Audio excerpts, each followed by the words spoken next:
Shivaya. This is Pradeep again, and this is the third in the series on COVID that I started with. The first one, which talked about my personal experience of testing positive. The second one related to the vaccination issue of to vaccine or not to vaccine. And this is the third in that series to talk about immunity. Immunity has all of a sudden, because of COVID, become a buzzword. It is something that is so common and inherent in the human body, in the medical world, in the field of healing, in the field of well-being, that it's something that is taken for granted, or worse, actually, it's not understood by most people. What does immunity really mean? Until COVID hit the fan, and all of a sudden people started talking about immunity, about having a strong immune system to protect and to ward off this particular pandemic. So what exactly is immunity? And how does it work? Do we really understand what immunity is? In very simple terms, immunity is the defense mechanism that is inherent in every human being. We are gifted by nature from the time we are born with the ability to protect ourselves, the body, the physical body, from the ravages of disease, illnesses, the onslaught of bacteria, germs, everything that is all around us, that we imbibe in many different ways, from the environment, from the food, from the air, and from all different sources. So nature has gifted us yet another gift of this immune system that is built into our body, that is inherent, that is there from day one, from the time we are born, and stays with us so long as we keep it in a robust, healthy form. That is immunity, the body's natural ability to protect itself from foreign elements, from diseases, from illnesses, and so on. Now, immunity works in a very simple way if you care to understand it, and if you care to really follow it. If not, it can play havoc. It can also cause damage in the form of autoimmune response that we sometimes have when we have attacks from outside, from foreign elements, and the body doesn't know how to deal with it. And the immune system is not robust or healthy enough to really know how to deal with it. But to have a healthy immune system is really simple. Like everything else in life, we have to follow the laws of nature. And the laws of nature start with the birth. As I mentioned in my second video on this series with respect to vaccination,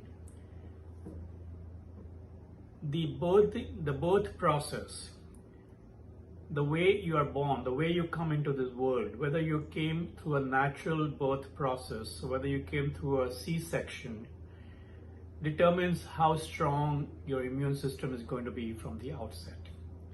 And I've explained the reason for that. That when you come out through the vaginal canal in the natural way, you're bathed in certain liquids and fluids that protect you, that create this foundation for the immune system. This then is followed by the breast milk. If you have been fortunate enough to have your mother feed you on her breast milk for as long as possible, even up to 2, 3, 4 years, children are able to feed on the breast milk, then you're extremely fortunate, because that breast milk is one of the main components of this immune system. That which comes from your mother's breast, that milk is the immune booster, along with the natural birth process. So if you have been fortunate enough to have had a natural birth process and having been fed on your mother's breast milk, then you're way ahead. You have a head start on the immune system. It's going to protect you for the rest of your life. provided you do not do stupid, crazy things to compromise it as you live your life. So how is it that we can compromise our immune system as we live and go along? The most important component of the immune system as we grow up, as we live our life, is nutrition, food, nourishment, ahar. That which gives us the pran, the ability to rejuvenate, to replenish, to recreate the body cells, the body, the mind, the spirit in a natural way. That comes from the food that we consume. It comes from the nourishment that we get from the food. It comes from the different components of the food that we eat, that we drink, that we consume on a regular basis. As I started to become more aware and more conscious and more knowledgeable about food and nourishment, about what is it that I was eating on a regular basis and how it was helping me, as I started reading more and brushing up on my knowledge of nourishment, nutrition, food, ahar, going down on my spiritual path and linking the ability to be able to practice yoga and meditation along with the importance of eating well, there are certain items that we take for granted that we may have in our diet or we may not have in our diet because of certain reasons. It became clear that these are immune boosters. Again, nature has gifted us. Nature has given us all the bounties of different kinds to help us. And these are some of the biggest superfoods in terms of immune boosters that are easily, readily, almost freely available all over the world for us to imbibe on a regular basis in our diet so that we can help to continue to boost and maintain our immune system. What are some of these superfoods? The first one is onion. In fact, any root vegetable, any item, any plant that is grown under the soil, or the fruits of which we eat, which is grown under the soil, like onion, garlic, potatoes, radish, turnip, and so on and so forth, almost all of them, anything that is grown underground, that we pluck out from the soil, is full and rich with nutrients that have been absorbed from the Mother Earth itself. And what better source of nutrition, of nourishment than Mother Earth? Just like our own mother, like feeding us her breast milk. It's the same concept that anything that grows underground and that we eat, of which onion and garlic are the best examples, are full of nutrients, the necessary nutrients to help us to keep our immune system strong. And onions are on the top of that list in any form, whether red onions, white onions, scallions, and you name it, shallots, in whatever form they come in whatever different ways in different parts of the world. Onion is the number one on the top of the list with respect to boosting your immune system. Then comes garlic. It has the same benefits, the same properties, slightly different in some ways, perhaps really, but onion and garlic go together. There's a reason why onions and garlic, along with ginger that I'll talk about, form the basis of Indian cuisine. Almost all the Indian dishes, whether it's in the north, south, east, west, across the entire country, will have some amount, elements of onion, garlic, ginger.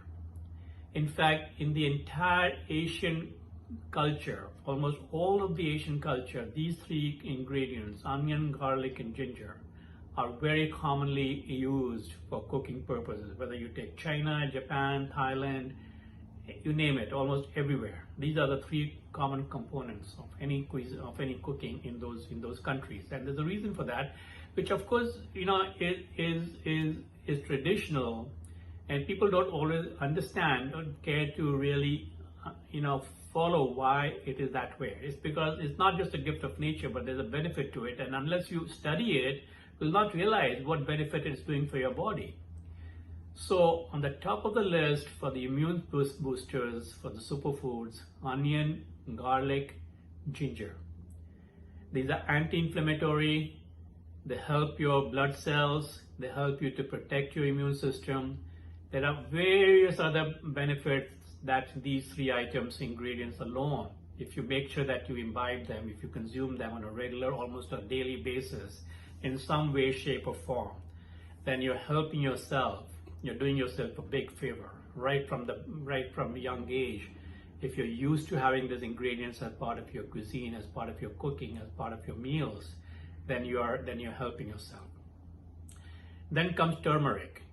Now it's really ironic that turmeric is again a very staple ingredient in Indian cooking. Almost every dish is done or made with turmeric, turmeric powder or fresh turmeric in some way or the other. It's fermented and kept as a pickle. And similarly in many other Asian cuisines as well. And until a few years ago, when all of a sudden the West discovered the benefits of turmeric and became a fad, it became a craze. Just like earlier on, a few years prior to that, garlic had become a phase of a fad. And garlic pills that started to appear in supermarkets and in pharmacies and so on. And people started to understand, not just understand, but blindly follow garlic. And instead of eating raw garlic and fresh garlic, which of course has multiple times better protection and benefit than in the pill form, same thing started happening with turmeric. And all of a sudden the West discovered this, and like everything else that happens around the world, when the West discovers something, the East follows. The next item in the list of superfoods, as far as I'm concerned, is Tulsi, which actually has not caught the fad in the West. They have not discovered, except in some very niche areas, about the benefits of Tulsi, which is the number one natural antibiotic that nature has gifted us with. And like any antibiotic, this one being natural and this one being something that you consume on a regular basis as an adaptogen, instead of something that you just take when the doctor prescribes it for you, and then it creates all kinds of havoc and side effects and other problems. If you take 7 leaves of fresh Tulsi every morning, that's your antibiotic supplement for the day. And if you make this as a habit, you're boosting up your immune system on a regular basis. Most Indian households have a Tulsi plant. And of course, it has more religious connotation than health connotation, again, because people don't always understand the benefit of it really until very recently. And even now, people don't necessarily, even in India, understand the benefits of consuming Tulsi. They would rather worship Tulsi as a plant, as a goddess, and so on and so forth, without really even using the leaves, the Tulsi leaves that grow in abundance, like wild weed, to boost up the immune system. But if you could just either take 7 leaves, no more, no less, you can take more if you want, but at least 7 leaves, fresh Tulsi leaves from the plant every morning. And then also you can add leaves, Tulsi leaves, to any liquid preparation. You can add it to chai, to any form of tea that you might be making, any other beverage that you might be making, cold or warm or lukewarm or anything else. You can grind it into a paste, you can use it in cooking, and so on and so forth. It's a great antibiotic. It's natural. It has no side effects. It only helps to boost up your immune system by providing you with the natural ability to protect yourself against bacteria.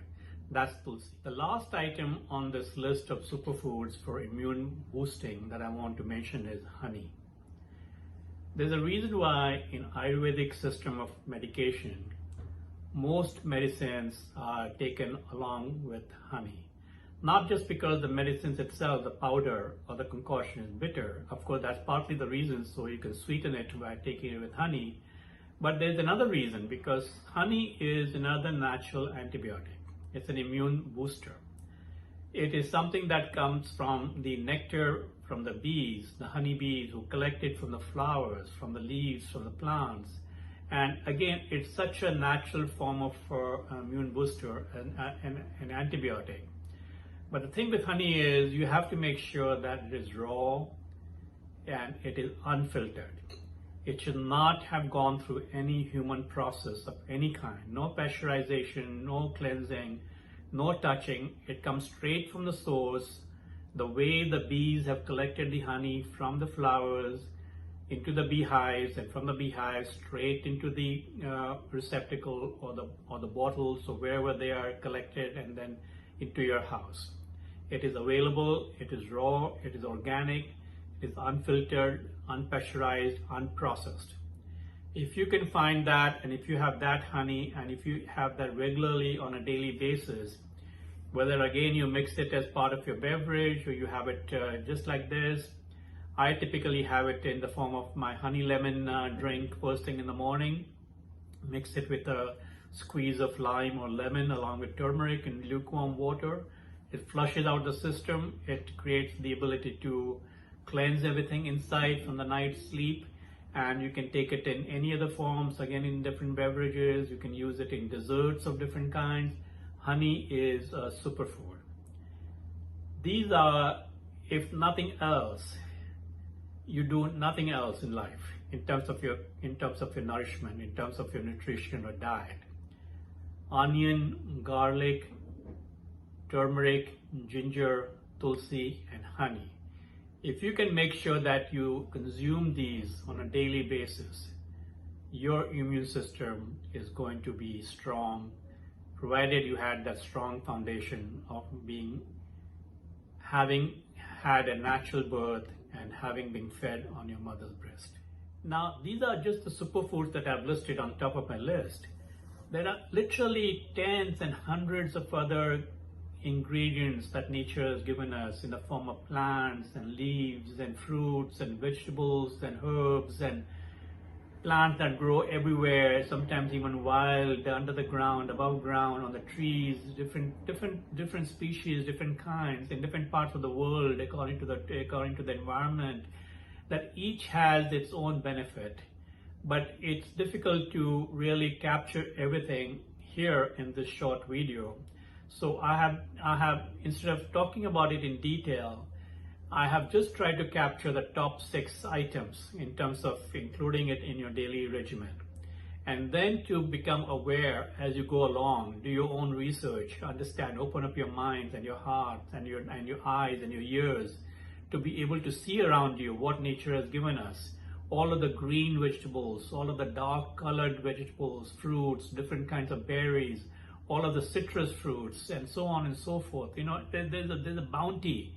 There's an abundance that nature has given us for helping us with our nourishment, with our immune system. And each plays a very important role in its own way. And depending upon your individual health, depending on your individual constitution, something might be of better use or more effective for you than the others. So open your eyes, open your minds, open your hearts, and be aware of what is there. And you'll find there are literally tens and hundreds of these ingredients all around you that you can use for cooking, for eating, for consuming. Now, a very important aspect of the immune system, just as the human body is not designed, it's not meant to consume the milk of another species. The human body is not designed to consume animal flesh, animal meat of any kind, any other living being. It is not designed. It's not designed physically, mentally, emotionally, spiritually. And that again has a direct impact on your immune system. Any meat of any kind, whether it's seafood or animals or whatever kind, you know, and people eat all kinds of things all over the world, you know, we know that. There's an element of stress, there's an element of pain that remains in that piece of meat, which comes from the point where that particular creature, whether it was an animal or a fish or a creature or a chicken or whatever else it might have been, was slaughtered. And when it was slaughtered, that pain, that stress, the tension remains in the form of energy, in the form of prana, the negative prana. And if you consume that, you are putting that same stress and pain into your own body. And that directly compromises your immune system. So bottom line, being a vegetarian is important, not just important, it is absolutely critical for maintaining a healthy, robust immune system. There's no compromise on this of any kind, and there's enough anecdotal evidence to support that. Being a vegetarian is going to be the topic of another video sometime later on, so I'm not going to dwell too much on this right now. Along with the superfoods that we get from nature directly, each of us has a need based on our own individual constitution and our own physical body for certain supplements that need to be added in addition to whatever we might be eating, consuming as part of our diet. Because we may have different deficiencies of different kinds, vitamin D deficiency, calcium deficiency, vitamin C deficiency. There are all kinds of vitamins and different elements that we need to keep a robust body and a strong immune system. So for example, all vegetarians are generally deficient in B12, vitamin B12. So it is really important that from an early age, we add B12 as a supplement on a regular basis. I discovered this much later on in life as I started becoming more aware of the health system and how it works and how it affects our body and so on. But for the last 20 years or so, I have been regularly taking B12 as part of my supplement regimen. Similarly, vitamin C. Vitamin C is a great immune booster, especially for things like breathing, respiratory, lung function, and so on. It wards off all kinds of bacterial infections of any kind. So unless vitamin C in the form of citrus fruits, citrus vegetables is part of your diet on a regular basis, you should add vitamin C as a supplement into your daily regimen. In India, for example, amla, gooseberry, is one of the most potent, strongest sources of vitamin C.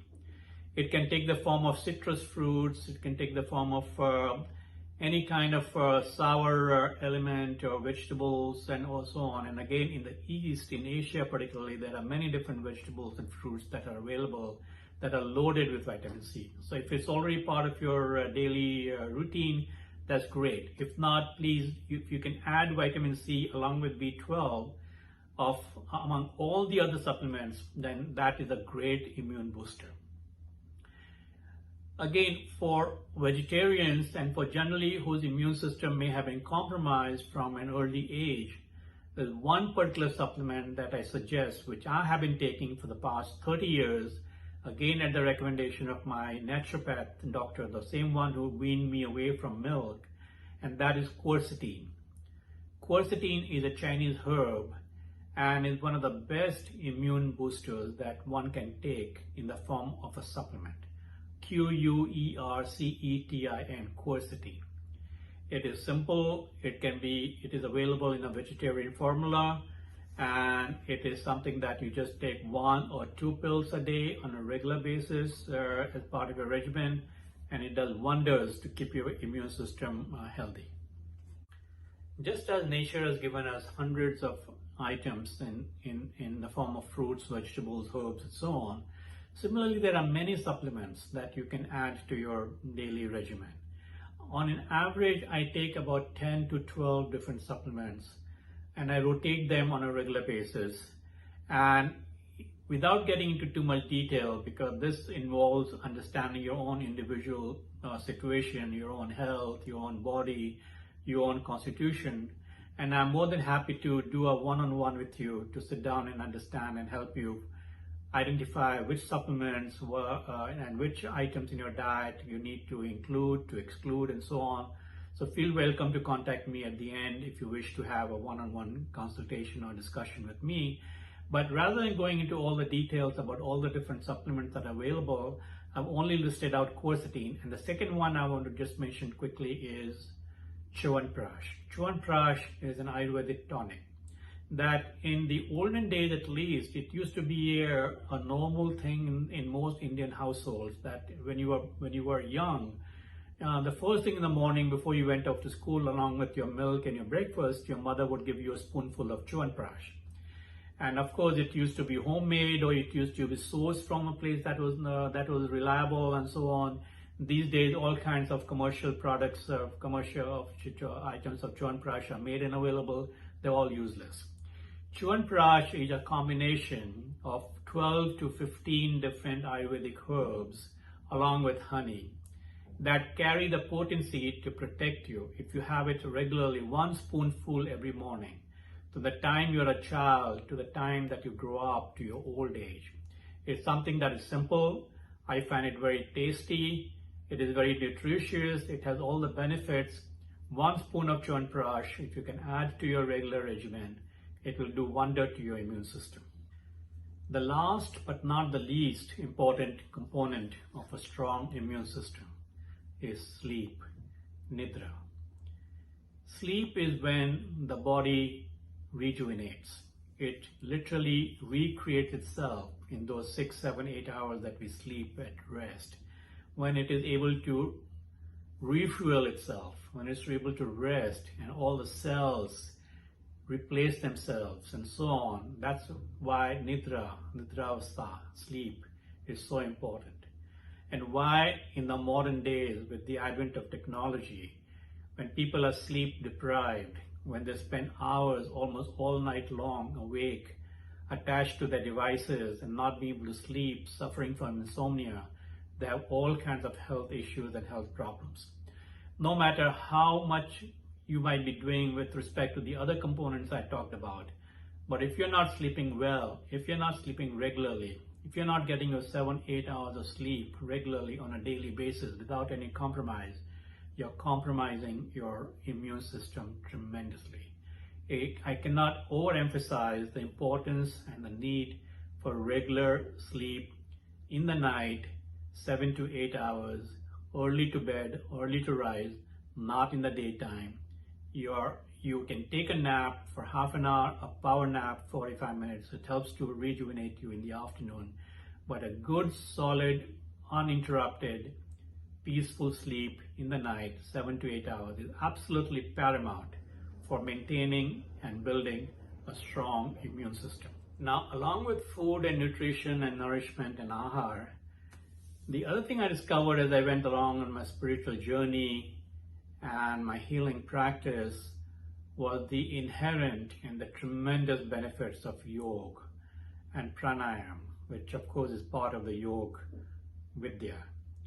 And pranayama alone, in different ways, different kinds of pranayama for your breathing, helps you to take that pran, that shakti, that energy, that chi, the ki, that is the basis of all life, into the innermost part of your body.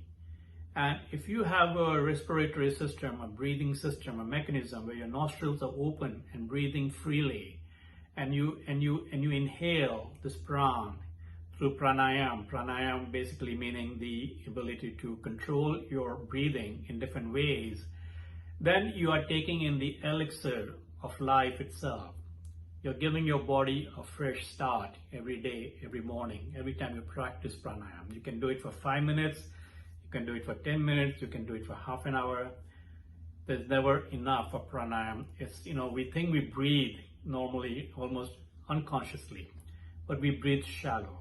We are not even aware, but we breathe shallow. Sometimes you have to be reminded, just like you have to be reminded to drink water, you have to be reminded, breathe. We forget to breathe. What does that mean? We don't breathe deep enough. Deep breath, so that it goes to each and every chakra, to each and every cell, to replenish that with oxygen, fresh air. That is pranayama. And if you can combine that with yoga, different asanas, to stretch and to mold your body so that the energy is moving into different parts of the body, that's a great immune booster. So yoga along with pranayama and other many different healing techniques for different kinds, chakra balancing and so on, none of which I'm going to get into detail right now. I just want to mention it since this is broadly about boosting up your immune system in the context of COVID. Since everything that I talk about is experiential, based on my own experiences in life, and being a sort of a healer and a spiritual guide, I cannot but also talk briefly about the benefits of different modalities of healing. Whether it's something as simple and common as getting a massage on a regular basis, there's a reason for that, or any kind of other healing, Reiki, pranic healing, chakra balancing, sound therapy, aromatherapy, and so on and so forth. There are so many different ways, Tai Chi, Qigong, and if you include them as part of your lifestyle, and keeping a strong immune system, as I've always maintained, is part of your lifestyle. The lifestyle that we choose to have from the time we are able to control our own lifestyle once we come into adulthood, and maintaining that lifestyle in a healthy, robust way. And these kind of different techniques of their healing of different kinds, whether you do it yourself or you get it done by someone else who's a practitioner, goes a long way in helping you to maintain that strong immune system. Now, underlying everything that I've said in terms of nutrition, food, nourishment, ahar, is one simple mantra: local, seasonal, organic. What does that mean? Anything that we eat, let me back up. We are a creature of our environment. The environment in which we were born, the environment in which we were brought up, and the environment in which we live. The body adjusts and adapts itself to that environment. And therefore, it is equally important that the body is fed by the ingredients that come from that local environment.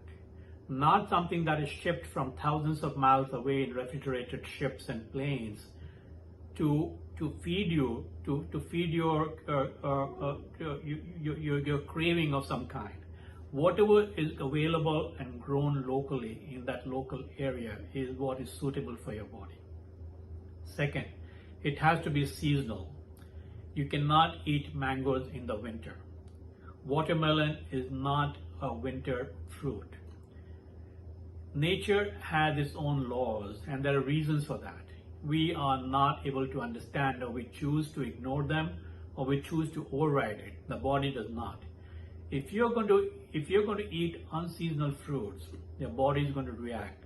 Your immune system is going to be compromised, and you're going to pay a price in the long run. So follow the laws of nature, understand what are the fruits, vegetables, what are the produce of that particular season, and only consume that which is seasonal, not something that is grown in greenhouses and shipped again from hundreds and thousands of miles from around the world, really. Lastly, organic. As I mentioned, Mother Earth is the Janani. She is the giver, she is the nourishment center. So everything that comes from Mother Earth in an uncompromised manner, where the soil, the earth has not been compromised, is not full of chemicals and pesticides and fertilizers, and has been really damaged and ravaged and abused in different ways with artificial farming, hybrid farming, GMOs, and so on. That is organic. That is real. And that is what is going to give you all the nourishment and the nutrition that I'm talking about to boost up your immune system. In fact, if you consume anything that is not organic, that is GMO specifically, or is hybrid, the kind that is becoming the norm almost all over the world, and people don't even realize that, it is going to affect you in the long run, or sometimes even in the short run, in the form of all kinds of lifestyle diseases, the most common of which is cancer. Cancer is directly related to our lifestyle, and lifestyle is built upon what we consume, what we breathe, what we drink. So local, seasonal, organic. I want to conclude this segment with a cliche, something that you've heard many times, perhaps even understand it, but I want to repeat it here. Food is the medicine of the healthy. Medicine is the food of the sick.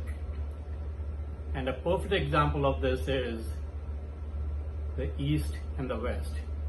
People talk about longevity and the long years of life that the West enjoys, that people in the West enjoy long years of life living into the 80s and 90s. What they don't realize, what they don't choose to know or accept or understand or acknowledge or even be aware is that majority of these people in the West are living this long life surviving on medication.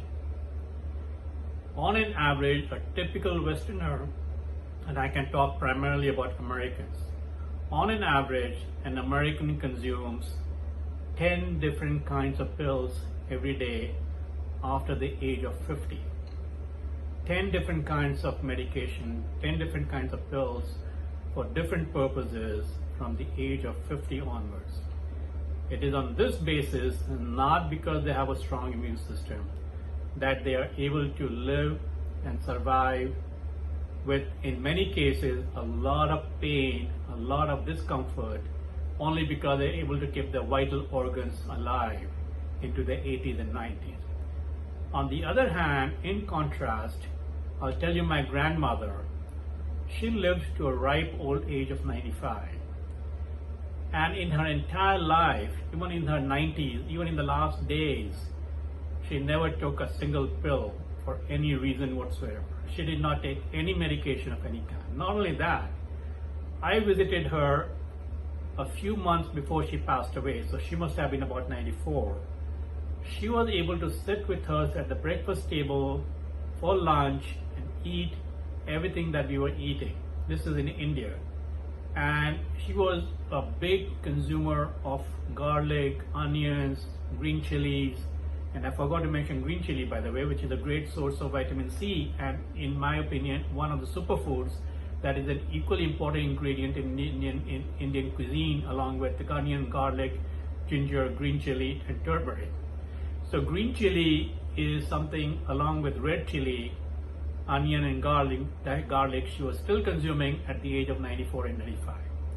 And she had no health issues of any kind. That is just one example from my family. I can give you any number of such examples from my own family. And that's how people live, because they have made food the medicine for their life, not to depend upon medication, the prescription of the doctors to help them to survive and yet live a very painful and comfortable life. So in the context of COVID, it doesn't matter what the numbers suggest or whether anyone is ever going to be able to correlate in the immune system with the pandemic, or who was affected more strongly or who was affected more, or whatever, really. It does not matter. Ultimately, it comes down to your own ability to understand your own body. And again, from my own experience, I tested positive. I had very little or no or very minor symptoms. I recovered very fast, very well, and I attribute it to a strong immune system. Yes, I did get infected. We all get infected for different reasons, with different things, but again, it's the immune system that is important, that will help to protect you without having to resort to all kinds of treatments and medications and other artificial means to help you come out of that, really. So it is never too late to help to continue to build a strong immune system, work on the foundations. And if you're a parent, if you're a young parent, or if you're about to give birth to a child, or now or in the future, remember, natural birth and breastfeeding are the foundation of a strong immune system. Om Namah Shivaya.